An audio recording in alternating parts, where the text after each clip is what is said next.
What's up, everybody? I'm Zombie Cat, And I'm Skull. and this is the first annual Horror Havoc here on the Horror Den. Yeah, it's our first Halloween together as a channel. I know, it's so exciting. Spooky season is finally here. Yeah. I'm so happy. And if you've been keeping up to date on all of our videos, we have a big month planned. So, I hope you are excited. We are very excited. We got a lot of fun stuff to cover. But we're gonna kick off the Halloween season with a good creepypasta from 2012 by, I don't want to butcher your name, so I'm sorry, it's Tyaf Wands. I guess. But this creepypasta is called I've Come to Terms with the Fact That Everything I Know is a Dream. Yeah, this is a pretty classic one back from, it says May of 2012, so time flies.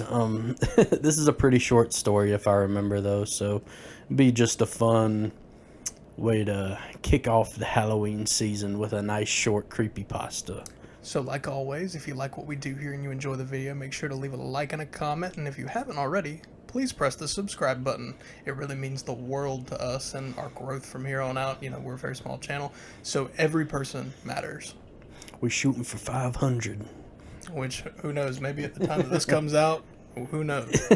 But let's go ahead and get on into the spookiness. So settle in. Alrighty, so I've come to terms with the fact that everything I know is a dream. As a preface, please note that this will probably be very long. I don't care if nobody reads it. Everyone in the world could read it and nothing would change. I just need to voice my concerns for my own sake. Perhaps by organizing everything on a page, I can make sense of things. Several years ago, I was in a brutal car accident. I was parked in front of a train track, waiting for the train to pass by. I was the last person not to make it across the tracks. For visualization, there was a solid stream of cars on either side. If I had tried to sneak across, I would have rear-ended the person in front of me before successfully clearing them. I could hear the train approaching, and the black and yellow bars lowered in front of me. I am fascinated by trains. Alright, man. This guy likes... I like trains. I like turtles. So I was delighted to be so close. You don't want to be this close, buddy. Cut this out. Oh, don't cut it out. This is hilarious. 642. Dick my butt. 73962. Dick my butt. What a beautiful locomotive she is. 73962. Okay, back on track. Sorry, guys. Like a Back on train. track. Like a Back train. on the train. track. Back on the train. Back on track. Finally, getting a front row seat. The train was about a quarter-mile from the crossing when the driver behind me accelerated and nudged me forward a few feet. The bars bent and eventually snapped, and I was knocked joltingly onto the tracks. I panicked and threw the car into reverse, trying to back out. The other car apparently had more horsepower. However, and to my horror, my car door aligned perfectly with the cattle guard on the front of the train. I scrambled to get out of the car, but I forgot about my seatbelt. I nearly strangled myself trying to get free. By the time I unlatched it, it was too late. One fraction of a second of the loudest sound I had ever heard, and then blackness and silence. I was certain that I had died. I didn't feel any pain, and certainly if I had survived, I'd be in agony. I tried to open my eyes, but nothing would happen.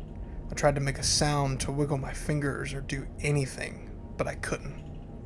It wasn't that I was paralyzed, it was more like I didn't have a body to manipulate. I was just a mind submerged in a pool of nothing. The only sentiment I felt was that I had returned to that state after being gone for a long time. Like forgetting how your parents' house smells until you visit home for the holidays. Gradually, I started to have feelings of sensation. Passing waves of warmth and wetness finally allowed me to determine where the edges of my body were. Almost as soon as I became aware of my physical self, I began to ache. I felt as if every inch of me had been pummeled with a baseball bat, the heavy wooden kind. Even opening my eyes was a spectacular ordeal. I was in a hospital, so I had survived after all. People moved to surround me, faces that never fully came into focus, hovered above my own, and sounds that vaguely resembled speech seemed to reach me through water. It wasn't long before I felt weak again and my eyes closed. This fading in and out of consciousness lasted for what felt like a very long time, maybe months, though the doctors told me that it was only a matter of days. After that, I worked on speaking and swallowing food, which seemed silly, but it was actually a challenge at that time. Finally, as more and more casts were removed, I was allowed to sit up and turn my head, for which I was incredibly grateful. According to my family and my then girlfriend Sarah, all of whom were overjoyed at being able to speak with me, According to my family and my then girlfriend Sarah, all of whom were overjoyed at being able to speak with me, I was asleep for several days on end after the crash. I remember Sarah specifically saying she had missed being able to stare at those beautiful eyes. Time passed at an excruciatingly slow pace until physical therapy finally escalated to the point where I could be pushed around in a wheelchair. The doctors were surprisingly hopeful that I'd be able to walk again, but it was what they called cautious optimism. Nobody wanted to tell me I could be independent again, and then they have to admit that they were wrong later. Obviously, I was very hopeful myself, though even transferring from chair to bed was a painful challenge. It was around this time I noticed I never dreamed anymore. When I slept, I only felt the same nothingness that I felt immediately after the crash. All the days blended together for a while after that. The next memory I can actually separate from the rest is the first time I tried walking on my own. There were staff members holding on to my arms and waist just in case I fell, and with their hips I made it all the way across the room on my first try. The doctors said they had never seen such a rapid recovery. I was giddy. Obviously, I wasn't out of the woods yet, but soon I was allowed to live at home again with frequent PT sessions, and some weeks after that, I returned to work.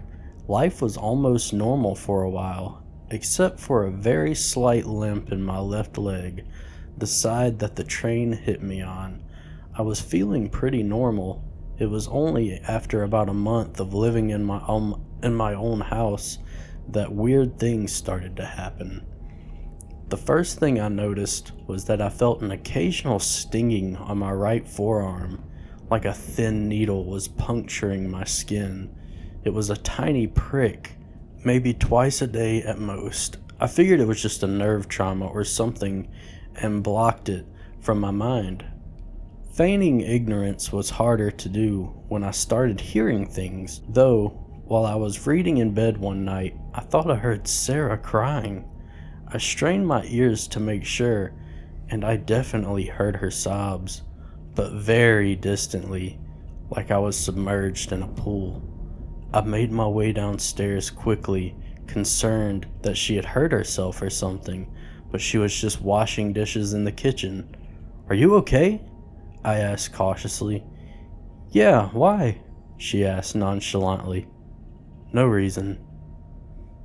I dismissed these oddities as best I could.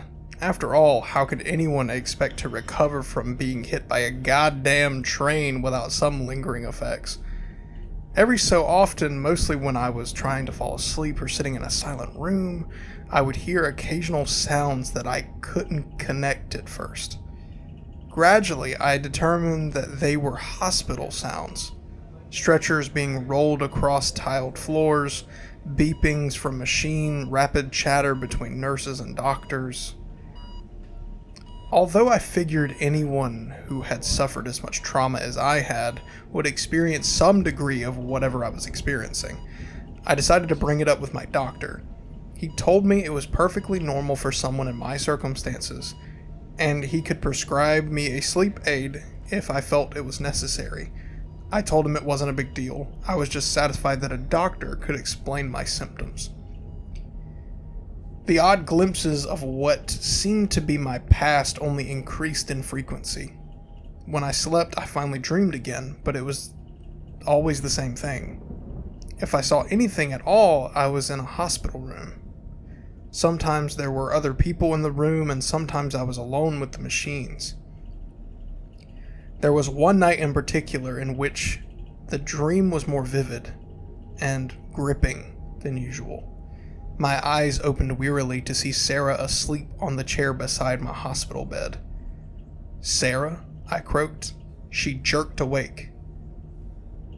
"Henry!" She scrambled over to my side. Clutching my hand, at this point it occurred to me that I was dreaming. I stared right into Sarah's eyes. "I'm asleep right now." She seemed concerned. "No, Henry, you're finally awake. I'm right here. It's been so long." Of course you would say that. You're part of my dream, I smiled, amused. I'll probably wake up any second. But as soon as the familiar soreness caught up to me all at once, I practically knocked the wind from my lungs. "Henry, no," her distress was now evident. "I don't know what you're talking about. Stay with me, Henry. Stay awake. Look at me."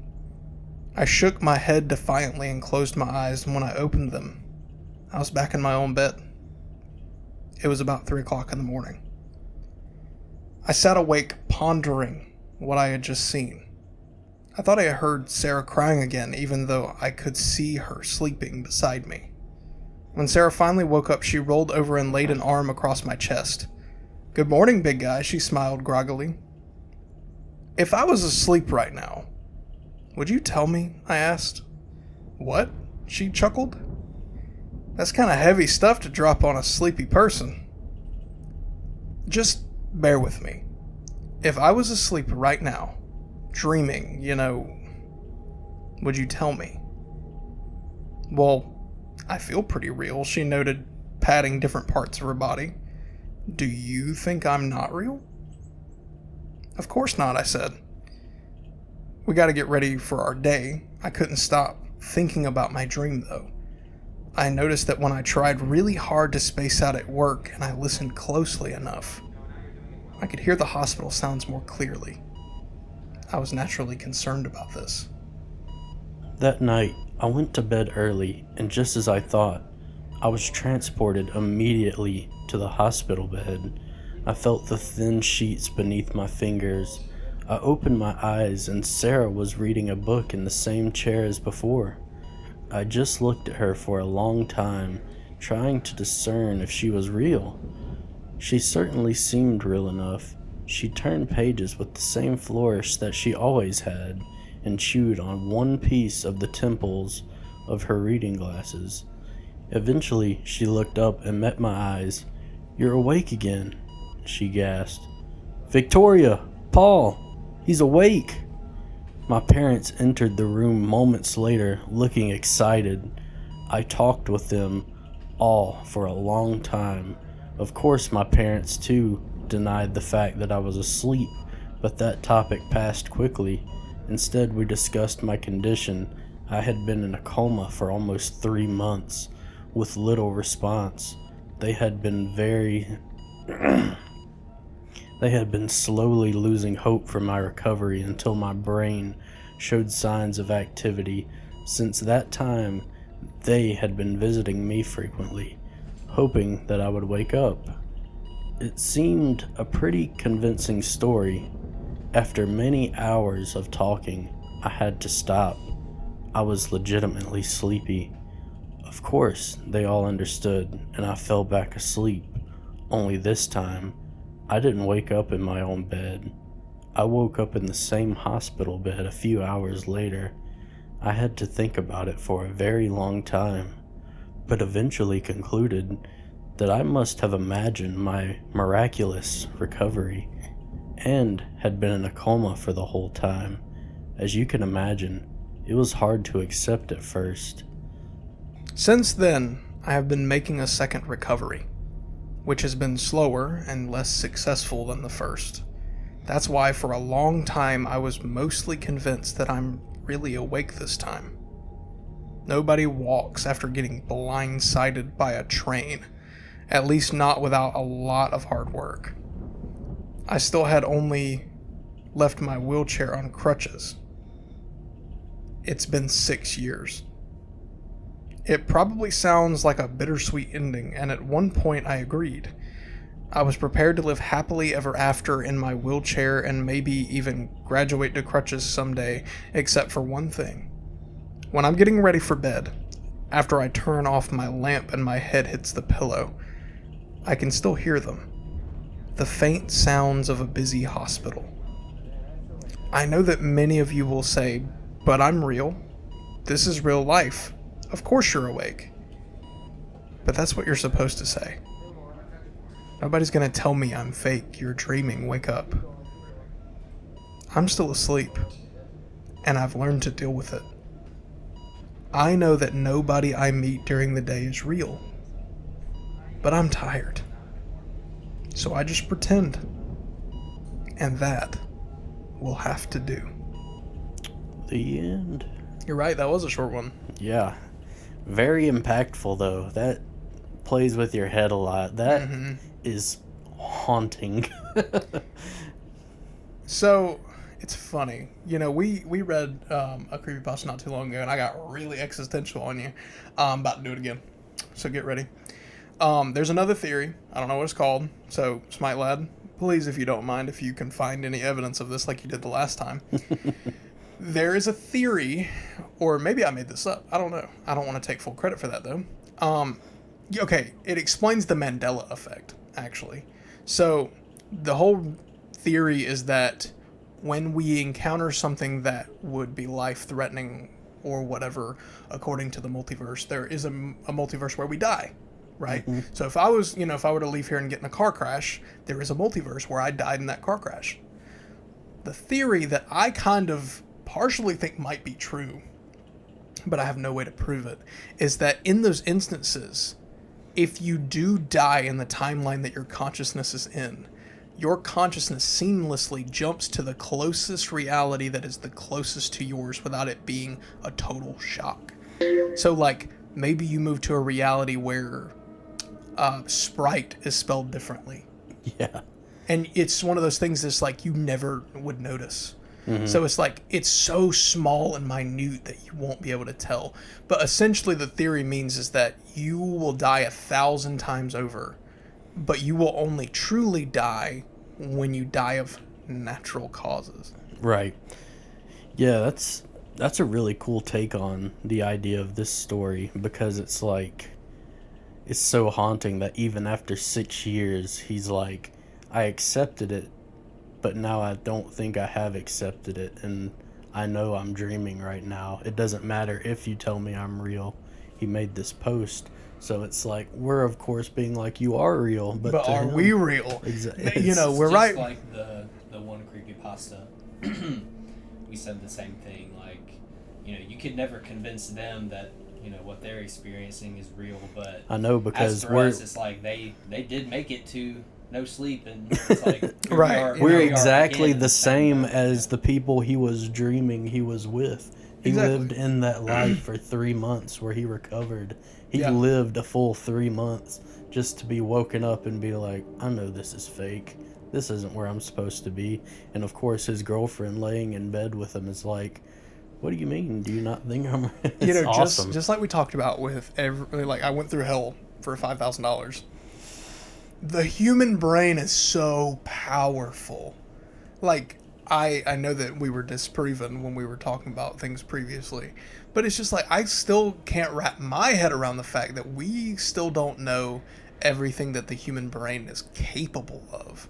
At least, like, how powerful it truly can be, that we can make up delusions and believe them wholeheartedly to the point where we could pass every lie detector there can ever be made. It's like a hallucination. Yeah, it's so real to us that therefore it is real. Just like, we talked about a few weeks ago now when we covered The Empty Man. The whole theory of, like, you think it, and so therefore you focus on it, so therefore exactly it becomes what reality. This guy is going through. He's dreaming, and it's like, and what's crazy is he slept in that reality. Right. So it's just like, but he was like, every time I slept, it was like when I died, there was just nothing, and then he just woke up the next day until Exactly. he started hearing the beeping of the hospital. But then again, it also feeds into the whole idea that maybe he is really awake this time. Maybe he really is recovering. I think this time he is awake. Yeah, I'm sure he is. But at the same time, it's one of those things where he could believe so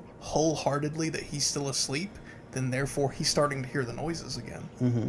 But then again, he could have been awake the whole time and not know. Like, you could go so many different ways with this whole ways of thinking, which is why I love this kind of stuff. Because yeah, it's just a really fun, just like brain. It messes with your head, and you just want to be like, huh. I love reading stories like this and watching movies like this because this is what my brain does on a daily basis. Like, I think about existence, and I know that sounds probably really stupid to anybody who's watching this that doesn't know me, but at the same time, it's just like there are so many things I don't understand, and I mean that's the whole point of life. You can't know everything. Mm-hmm. But it's just like, I guess I just have a really crazy imagination, and probably I watch too many horror movies.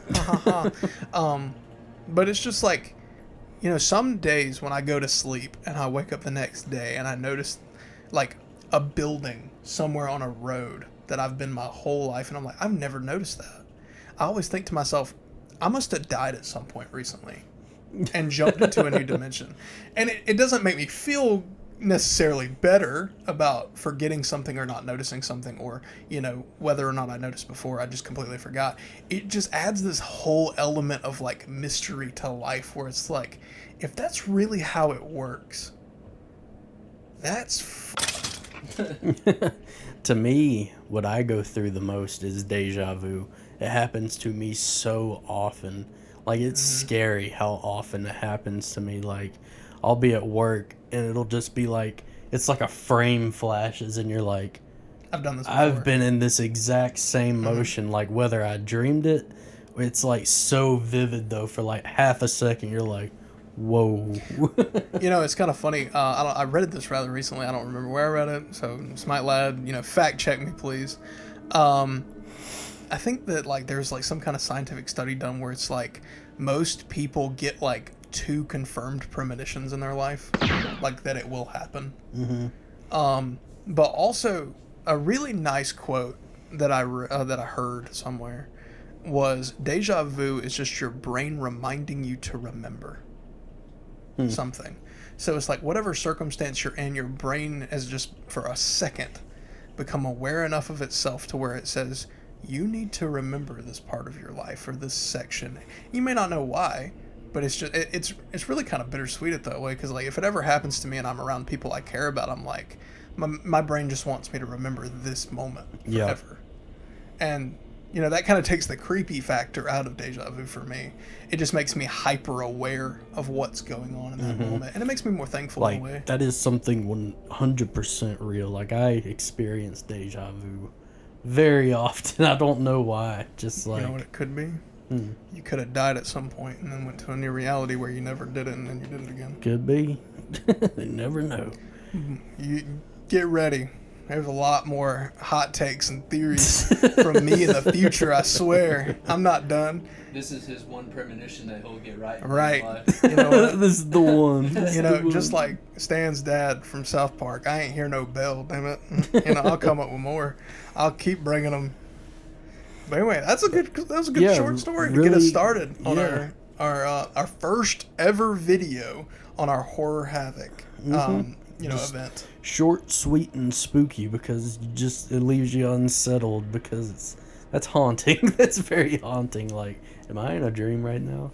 See, we could go on for this for days, but we just wanted to give you guys something short and sweet to like start your spooky season. Yeah. So